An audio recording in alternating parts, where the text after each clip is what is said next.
Atos, capítulo 10. Nós vamos, neste momento, fazer a leitura do versículo 34 até o versículo 43. Leiamos a palavra do Senhor. Então falou Pedro, dizendo: reconheço por verdade que Deus não faz acepção de pessoas.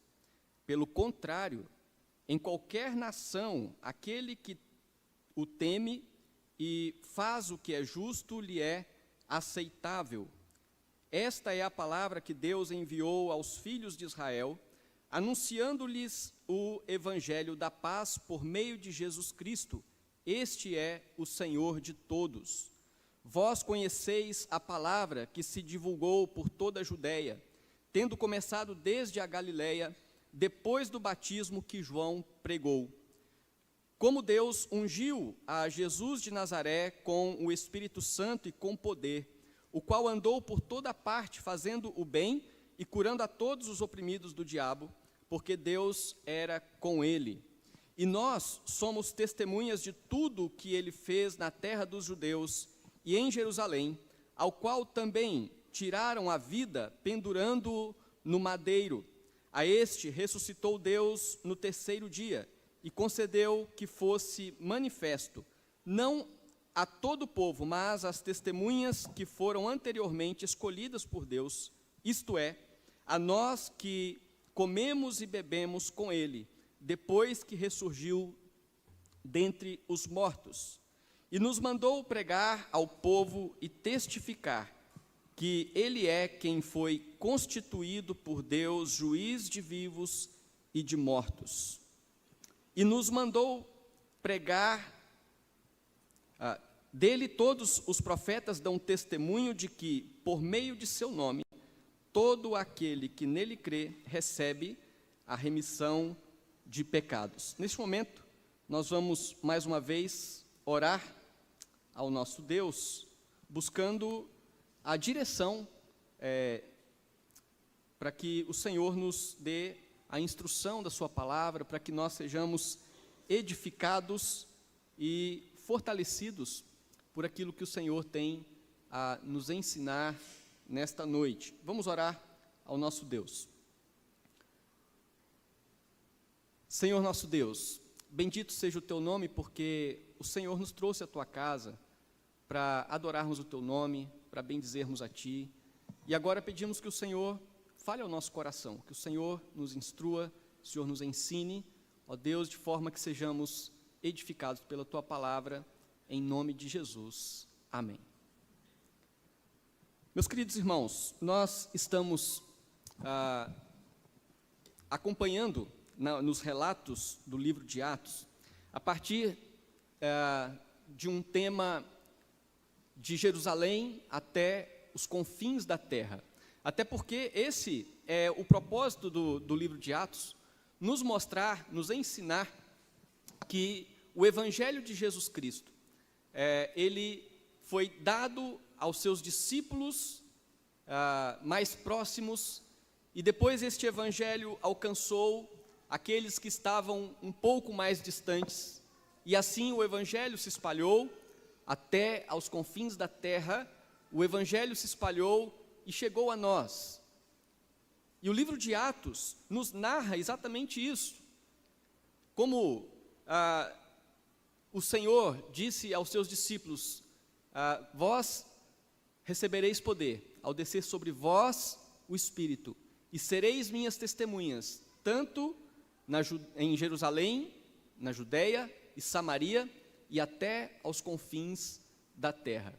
Portanto, o que nós estamos presenciando, e os irmãos que têm acompanhado as exposições, nós estamos vendo que o Evangelho de Cristo pregado a partir de Jerusalém se desenvolve de uma forma crescente, avança, pessoas são convertidas a Cristo, a igreja cresce, o Evangelho se espalha, e assim nós vemos a progressão deste Evangelho do Senhor Jesus, descrito aqui por Lucas no livro de Atos.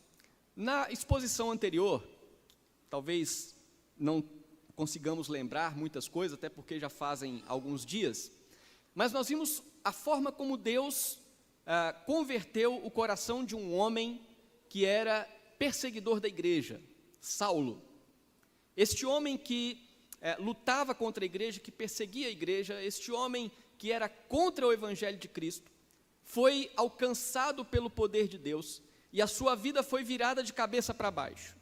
Ele foi transformado. Agora, ao invés de perseguir, ele é quem passou a ser perseguido por causa do evangelho. E agora, então, depois deste relato da conversão de Saulo, Lucas dá uma pausa no que diz respeito a Saulo e passa a falar de Pedro, do ministério de Pedro, das viagens de Pedro. E aqui nós vamos ver que Deus usou o apóstolo Pedro para ser aquele que deu o pontapé inicial na proclamação do evangelho aos gentios. Até aqui nós vimos que o evangelho cresceu em Jerusalém, o evangelho foi a Samaria e lá ele se desenvolveu, e agora nós vamos ver que a partir de Pedro, nas suas viagens, no seu ministério, Deus começa a alcançar os gentios, aqueles que não eram judeus, cumprindo o que a palavra do Senhor prometeu: sereis minhas testemunhas, Jerusalém, Judeia e até aos confins da terra. Portanto, na mensagem de hoje nós vamos ver que, de fato, agora Deus, na sua infinita soberania, na sua forma graciosa, começa então a chegar até os gentios com o seu evangelho. Você está vendo aí um mapa? Esse mapa tem o propósito de nos trazer à mente aqui uma compreensão de como era a região onde o evangelho começou, né? Então, é importante no livro de Atos a gente ter esse visual para nós termos, então, noção de como as coisas aconteciam. Então, ali, você pode ver que tem uma seta neste lado aqui, só para relembrar que quando vimos aquele texto em que Filipe pregou ao oficial da rainha Candace, ao final do texto diz que Filipe foi enviado por Deus e ele então foi trasladado, ele foi levado para outra região, e o texto fala que ele passou a pregar o evangelho por toda parte até chegar em Cesareia. Então seria mais ou menos esse trajeto que Filipe fez, anunciando o evangelho por esta região, pela cidade de Jope, pela cidade talvez de Lida, e também até chegar lá em Cesareia, lá em cima. Isso é importante porque nós vamos ver no contexto da nossa pregação que Pedro, o apóstolo Pedro, caminhou por esta região e chegou até Cesareia. E ali ele chegou numa região onde certamente o evangelho já havia sido anunciado por Filipe. Mas é importante nós sabermos também que antes de Filipe passar por ali, você pode ver ali que lá em cima, né, tem um lugar marcado que é a Galileia e a cidade de Nazaré. Ali foi o lugar onde Jesus nasceu. E quando nós lemos os evangelhos nos mostram que Jesus passou por toda essa região, né? Então, ali a Galileia, Samaria, Judeia, de norte a sul, que compreende a região de Israel. Aqui, então, essa região aqui é o que é chamado de Palestina. E Jesus passou por todos esses lugares, pregando o evangelho, pregando o arrependimento, realizando sinais, milagres, de forma que certamente esse povo de toda essa região, que estava fora de Jerusalém, de alguma forma já havia tido contato com o evangelho, eles já haviam ouvido alguma coisa. Então agora, quando o evangelho começa a se espalhar, essas pessoas não estavam totalmente sem nenhum entendimento, elas já haviam tido contato com a pregação do evangelho, né? E aí então nós vamos ver aqui no texto. Eu vou pedir para você dar uma folheada um pouquinho para trás, para nós darmos uma olhada no contexto que vai desembocar exatamente no texto que nós já acabamos de ler, que fala da estada de Pedro lá em Cesareia, na casa de Cornélio. Então, se você voltar aí no capítulo 9, no versículo 31, diz assim que a igreja, na verdade, tinha paz por toda a Judéia, Galiléia e Samaria, edificando-se e caminhando no temor do Senhor e no conforto do Espírito Santo, crescia em número. Lucas, o escritor dessa carta, está fazendo referência ao fato de que a igreja, em toda essa região, ela estava desfrutando de um período de paz, entendendo que, naquela época, a igreja sofreu perseguições. Nós vemos nos relatos anteriores que Pedro e João foram presos, depois todos os apóstolos foram presos e levados ao sinédrio. De certa forma, a igreja estava sendo perseguida por causa do evangelho de Cristo. Mas agora Lucas está dizendo que agora então, naquele momento, a igreja tinha paz em toda essa região, de norte a sul.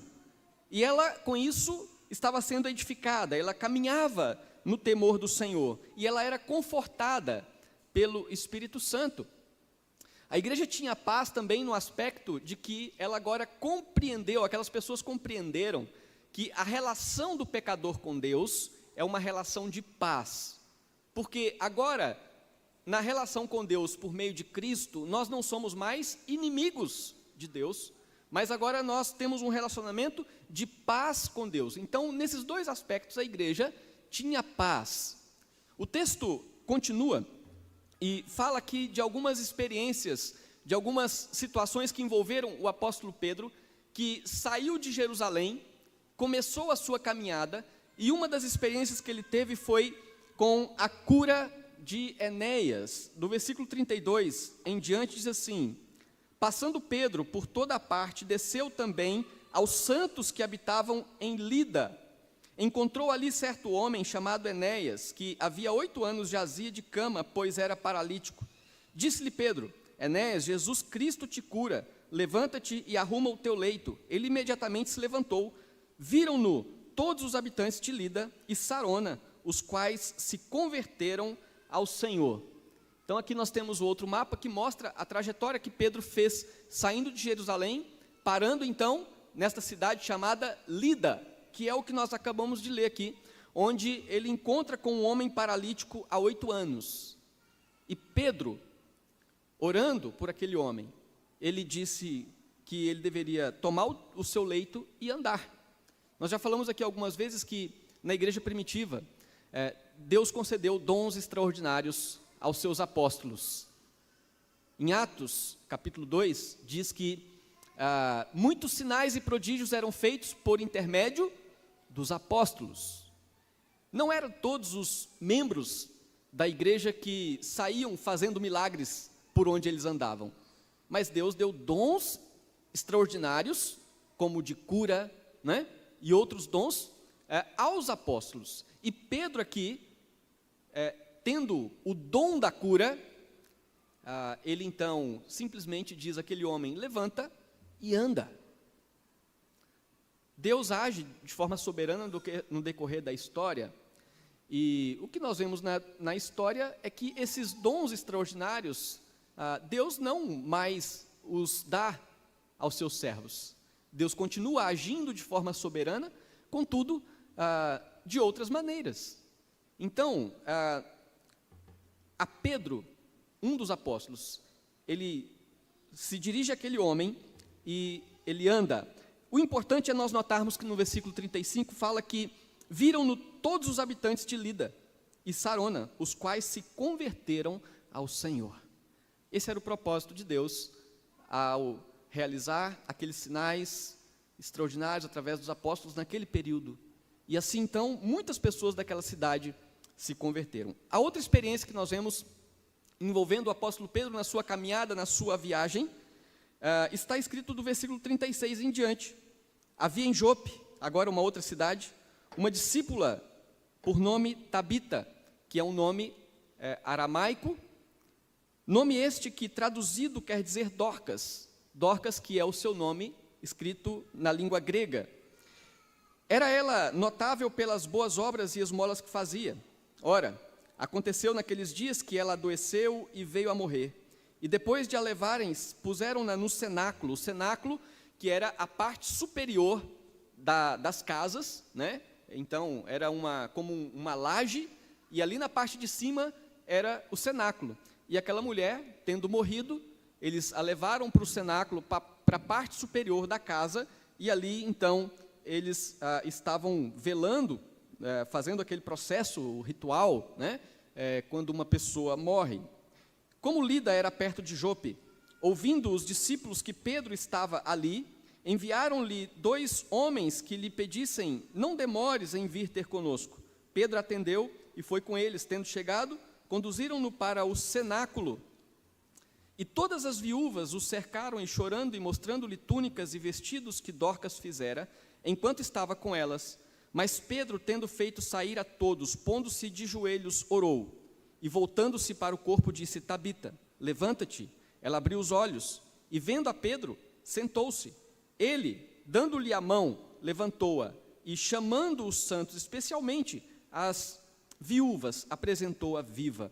Isto se tornou conhecido por toda Jope, e muitos creram no Senhor. Pedro ficou em Jope muitos dias, em casa de um curtidor chamado Simão. E aqui, mais uma vez, nós vemos Deus usando a vida do apóstolo Pedro, com o dom que Deus lhe deu, e nem mesmo ali a morte daquela mulher foi o suficiente para segurar a obra de Deus, a vontade de Deus. Logicamente que Dorcas, Lázaro, que foi ressuscitado por Jesus, estas pessoas, mesmo depois deste milagre, um dia eles vieram a morrer, mostrando que aquele era um milagre transitório, aquele não era uma ressurreição definitiva, não é?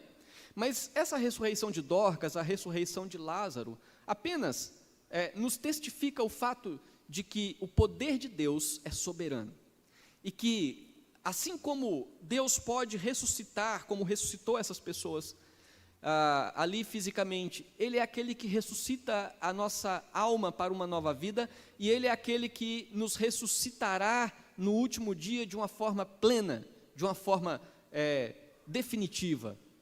É importante nós vermos que nesse texto aqui, mais uma vez, no versículo 42 diz: isto se tornou conhecido por toda Jope, e muitos creram no Senhor. As pessoas ali daquela cidade também creram no Senhor, por meio daquilo que Deus estava fazendo. Então, no mapa você vê que Pedro chega em Lida, então ele é chamado por causa de Dorcas, que havia falecido, e ele vai para Jope, e ali Deus o usa mais uma vez, e pessoas compreendem o poder de Deus. Aí então começa uma trajetória, uma outra trajetória, que vai chegar ao ponto em que Pedro, então, se encontra na casa de um homem chamado Cornélio. Acompanhe comigo aí, no capítulo 10.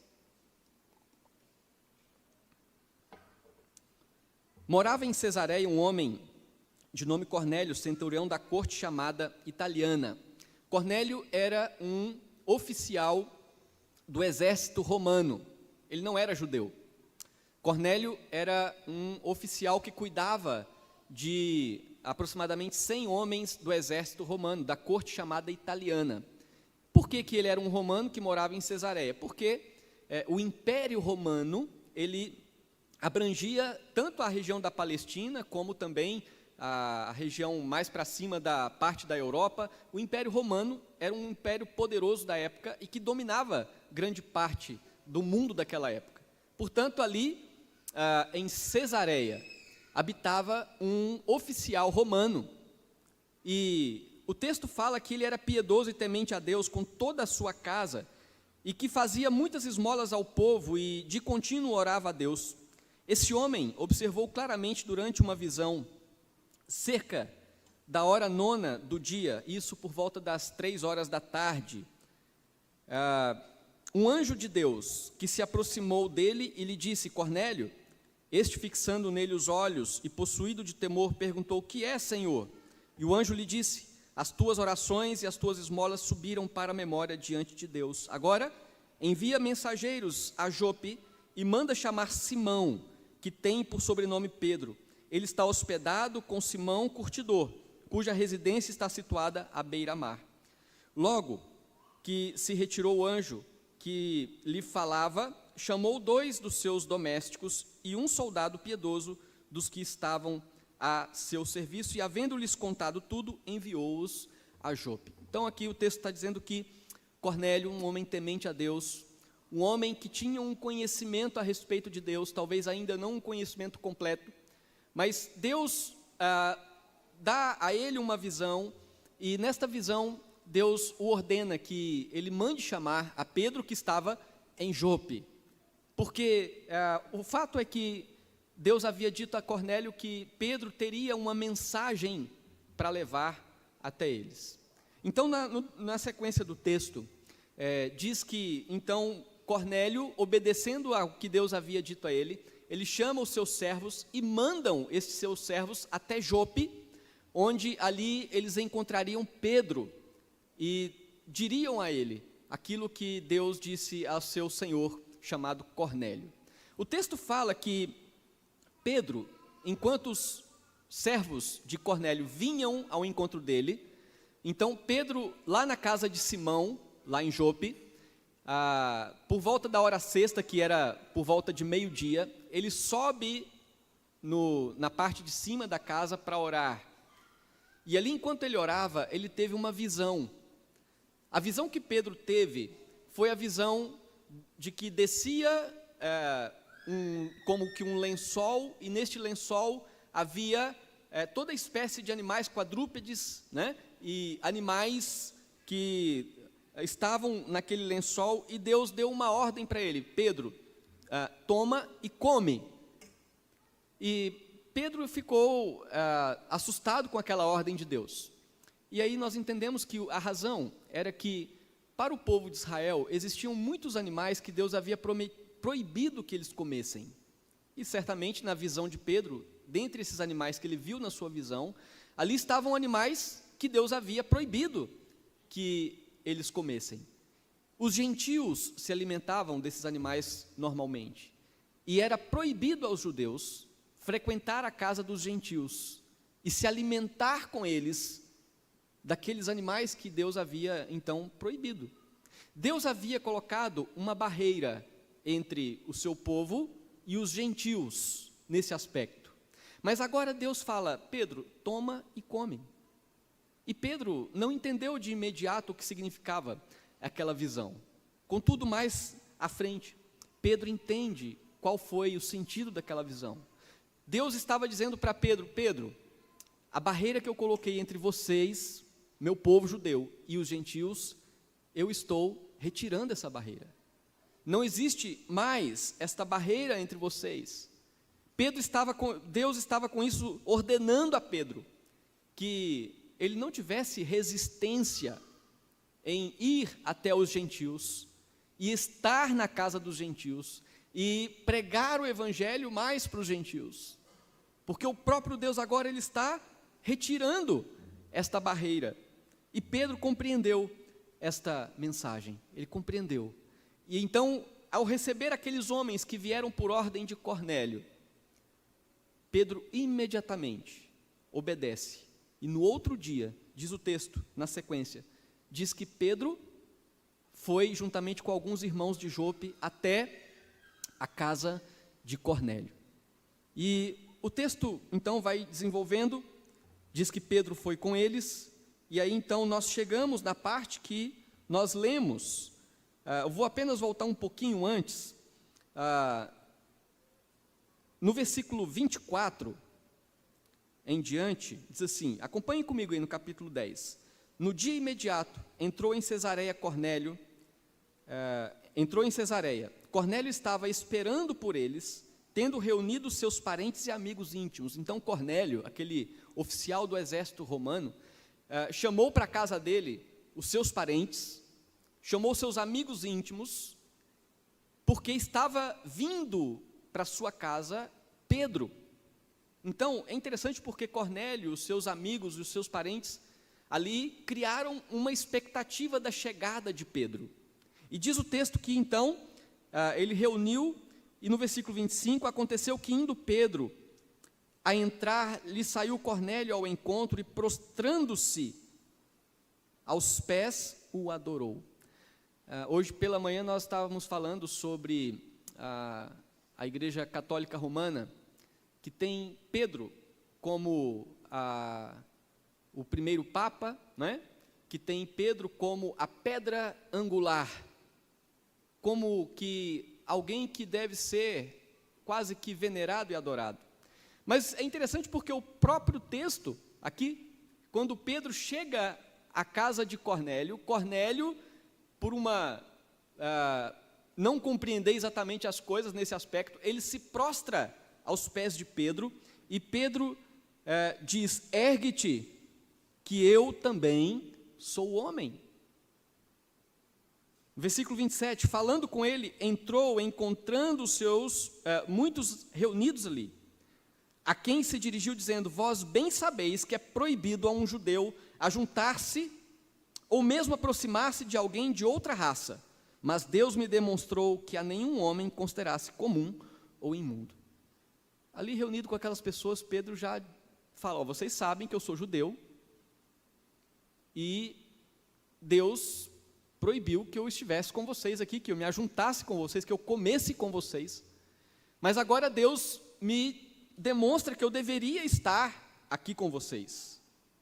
E aí então ele fala da visão e diz no versículo 29, por isso uma vez chamado, vim sem vacilar.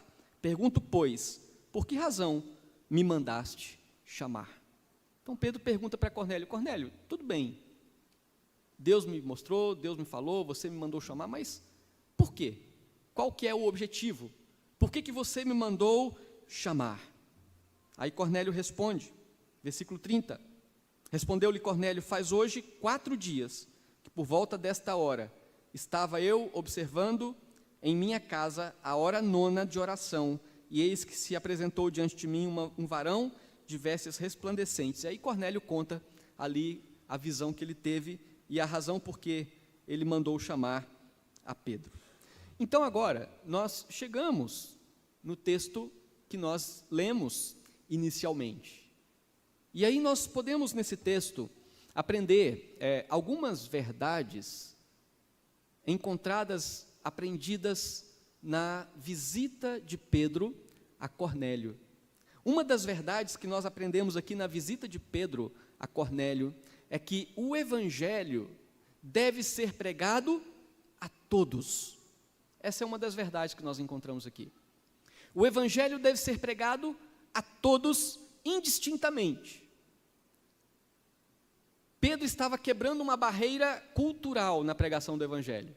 Ele estava quebrando uma barreira cultural e até mesmo religiosa, porque até então, falar com um gentil, falar com alguém que não fosse judeu, ou até mesmo considerar o fato de que um gentil poderia crer no evangelho, era um absurdo para Pedro.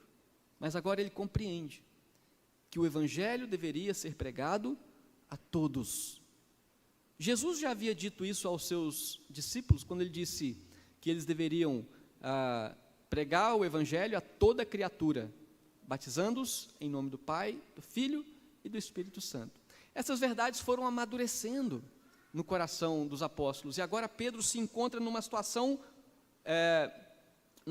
real, em que ele estava diante de um gentil, diante de uma casa de um gentil, agora com a obrigação de anunciar o evangelho. Então vejam aqui, irmãos, que no versículo 34, então falou Pedro dizendo: reconheço por verdade que Deus não faz acepção de pessoas.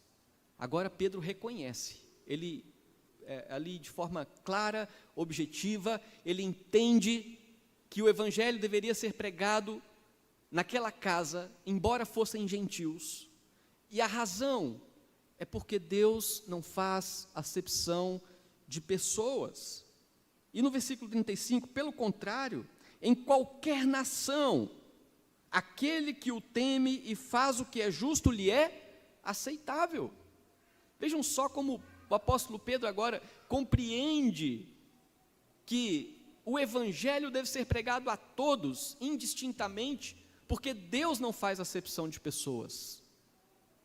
E todo aquele que crê, todo aquele que teme ao Senhor, todo aquele que faz o que é justo, como diz Pedro aqui, eu entendi agora, que este será aceitável a Deus. De forma que, então, aquela barreira que existia para o apóstolo Pedro, ela cai por terra. E ele compreende então que ele deveria pregar o evangelho a todos, até mesmo para os gentios. No versículo 36, ele fala: esta é a palavra que Deus enviou aos filhos de Israel, anunciando-lhes o evangelho da paz, por meio de Jesus Cristo. Este é o Senhor de todos. O evangelho da paz foi pregado primeiro aos judeus. Os filhos de Israel receberam este evangelho. O evangelho da paz, o evangelho que promove a paz do homem pecador com Deus. O evangelho que transforma um inimigo da cruz de Cristo em amigo de Deus. Então, Pedro reconhece que o seu povo recebeu este evangelho, e que agora este evangelho devia ser conhecido fora dos arraiais de Jerusalém. E Pedro faz uma constatação no versículo 37, vós conheceis a palavra que se divulgou por toda a Judéia, tendo começado desde a Galiléia, depois do batismo que João pregou. Aquilo que nós falamos no início, mostrando o mapa. Aquele povo, embora talvez não tivesse conhecimento de detalhes do evangelho, mas eles já haviam ouvido por meio de Jesus, como Pedro fala aqui, olha, vocês conhecem, já ouviram falar de João Batista, ele pregou o batismo de arrependimento.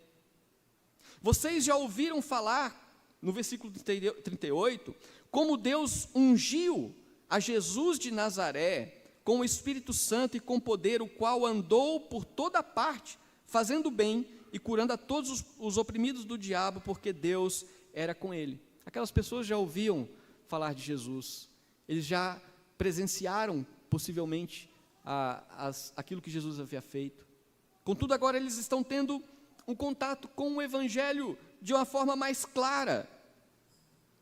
Pedro faz questão de dizer, no versículo 39, nós, uma referência aos apóstolos, somos testemunhas de tudo o que ele fez na terra dos judeus e em Jerusalém, falando a respeito de Cristo, ao qual também tiraram a vida pendurando-o no madeiro.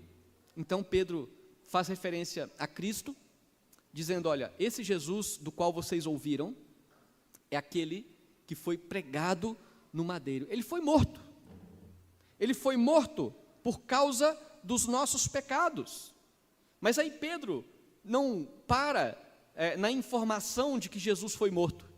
E ele fala no versículo 40, a este ressuscitou Deus no terceiro dia e concedeu que fosse manifesto não a todo o povo, mas às testemunhas que foram anteriormente escolhidas por Deus, isto é, a nós que comemos e bebemos com ele, depois que ressurgiu dentre os mortos.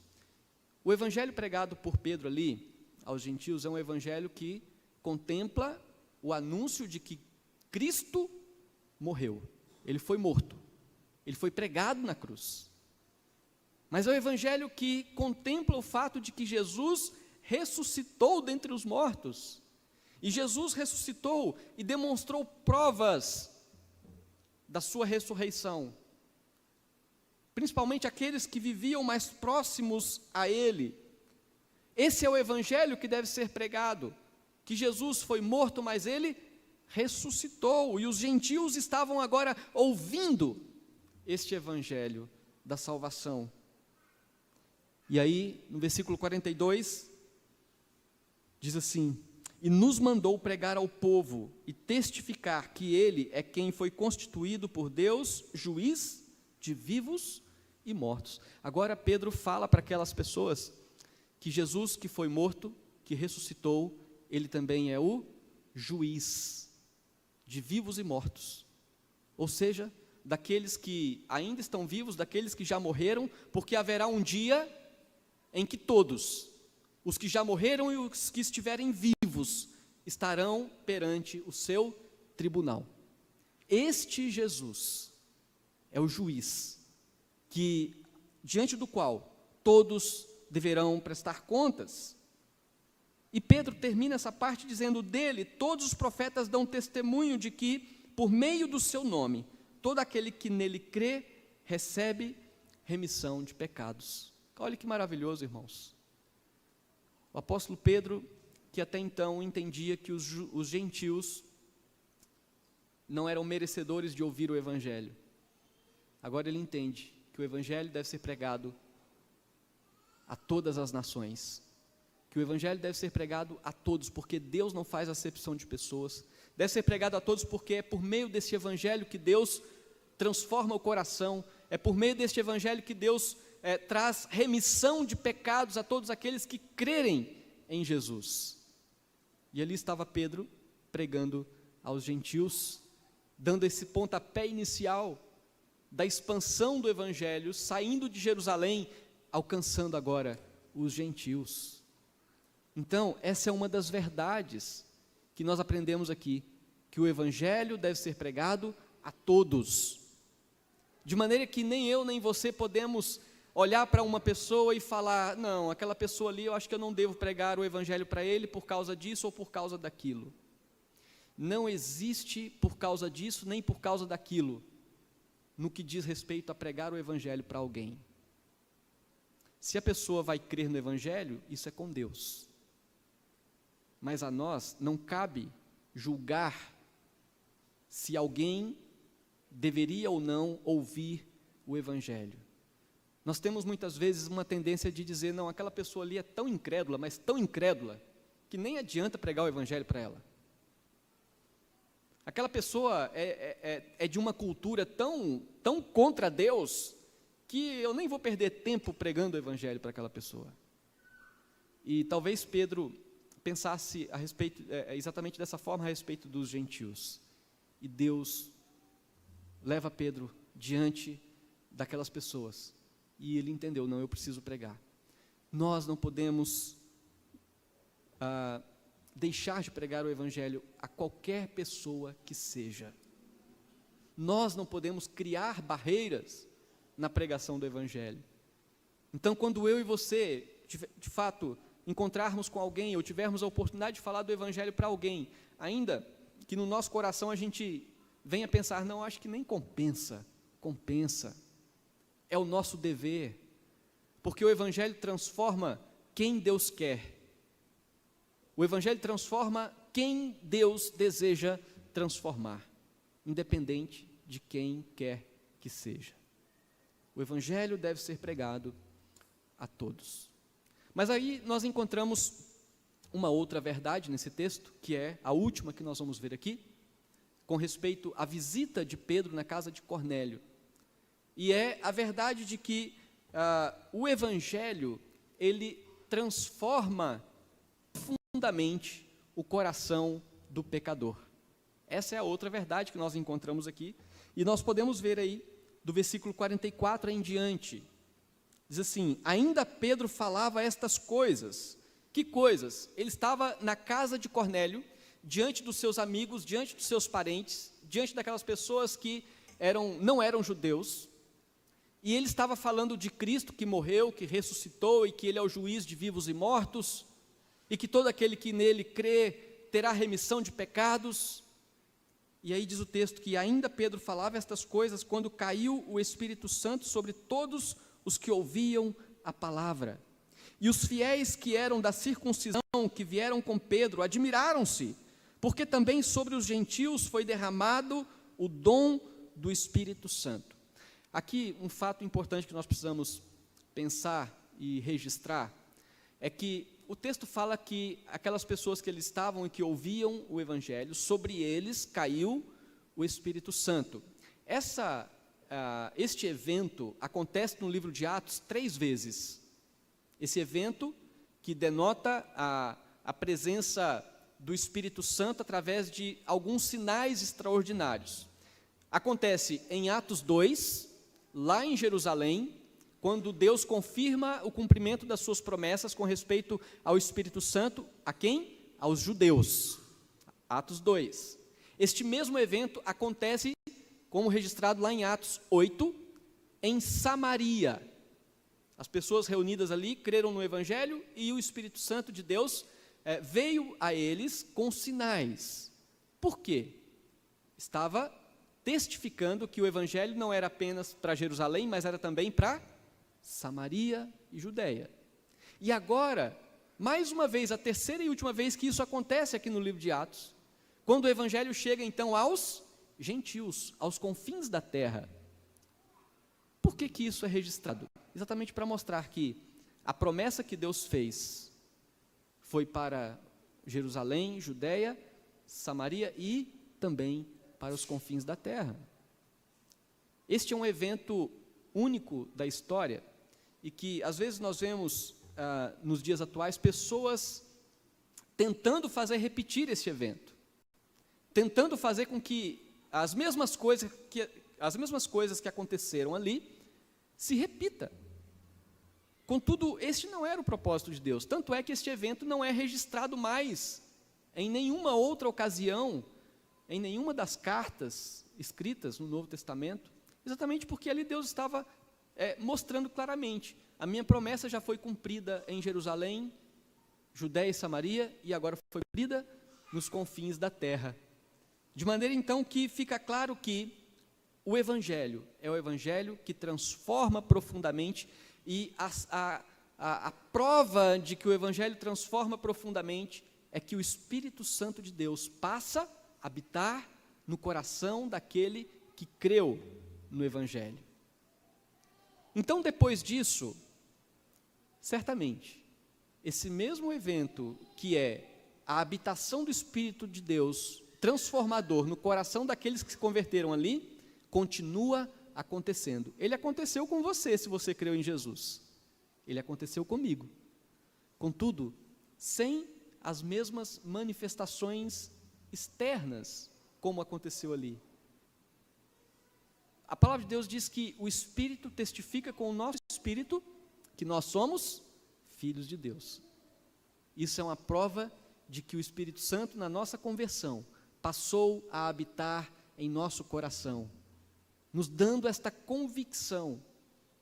Isso é o que nós, então, definimos biblicamente como o batismo do Espírito Santo, que é a habitação do Espírito Santo no nosso coração a partir da nossa conversão, transformando a nossa forma de pensar, transformando os desejos do nosso coração, transformando a nossa perspectiva de vida, transformando a nossa visão do mundo. O Espírito Santo que habita em nós transforma profundamente o nosso coração. E é o que nós vemos aqui. O Evangelho transforma profundamente o coração do ser humano. Então, no versículo 46 diz: pois os ouviam falando em línguas e engrandecendo a Deus. Então perguntou Pedro: porventura, pode alguém recusar a água para que não sejam batizados estes que, assim como nós, receberam o Espírito Santo? Veja o que Pedro diz. Olha, eles foram convertidos, eles foram confirmados pelo Espírito Santo, assim como nós. Nós quem? Ele está falando dos judeus. Aconteceu com eles o mesmo que aconteceu conosco. Deus é o mesmo nosso e o mesmo deles. Não existe diferença entre nós. E aí Pedro diz: então, se Deus agiu na vida deles, assim como agiu na nossa, quem vai recusar que eles sejam batizados? Que é o passo sequente na vida daquele que se entrega a Cristo, é receber o batismo com água, confirmando, selando aquele acontecimento que já foi efetuado pelo Espírito Santo internamente no seu coração. E aí o texto diz que então, versículo 48, e ordenou que fossem batizados em nome de Jesus Cristo. Então lhe pediram que permanecesse com eles por alguns dias. O fato é que aquelas pessoas que creram em Cristo, ouviram o Evangelho, creram em Cristo, foram habitados pelo Espírito Santo, ou seja, receberam o batismo interno da presença do Espírito Santo e, posteriormente, receberam o batismo externo, que é uma alusão, né, daquilo que Deus fez internamente. Todos aqueles que creram em Cristo devem se submeter ao batismo. Todos aqueles que creram em Cristo devem se submeter a este ritual ou a este sacramento, que é um sacramento instituído por Deus, que é observado no decorrer da história e que marca externamente aquele que foi lavado no seu coração. É possível que muitos tenham resistência ao dizer, não, eu creio em Cristo, mas esse negócio de batismo deixa para lá, não precisa. Nós vemos no livro de Atos, tanto lá em Jerusalém, depois em Samaria, agora aqui, sempre que acontecem essas conversões, os apóstolos falam, agora vamos batizar. Agora é hora de receberem o batismo como sinal externo desta obra interna que foi realizada nos seus corações. E assim nós, como igreja, continuamos realizando, continuamos cumprindo esta ordem, de forma que todo aquele que creu em Cristo, então é submetido ao batismo, como uma prova pública de que aceitou o Evangelho. Então é isto, né? Nós vemos aí nesse texto essas verdades que nós aprendemos a partir desta visita de Pedro lá na casa de Cornélio, aquele oficial romano. Nós aprendemos que o Evangelho deve ser pregado a todos, porque Deus não faz acepção de pessoas, porque o Evangelho é o que transforma e traz remissão ao coração do pecador. E nós vimos, uma segunda verdade, é que o Evangelho transforma profundamente o coração daquele que aceita a Cristo. Como nós vimos aqui, aqueles que ouviram, creram, foram selados, foram batizados, foram habitados pelo Espírito Santo, assim como acontece com todos aqueles que creem no Evangelho. E como prova disto, eles foram batizados em nome do Pai, do Filho e do Espírito Santo, formalizando externamente o seu compromisso com Deus e com a Igreja de Cristo. Que o nosso Deus nos abençoe, que nós tenhamos no nosso coração a clareza e a disposição para anunciar esse Evangelho sem fazermos distinção de pessoas. Que nós tenhamos no nosso coração a clareza de que, para que as pessoas sejam transformadas profundamente, elas precisam ouvir o Evangelho, e cabe a nós anunciarmos. Que o Senhor nos abençoe, que o Senhor continue nos edificando para a sua glória.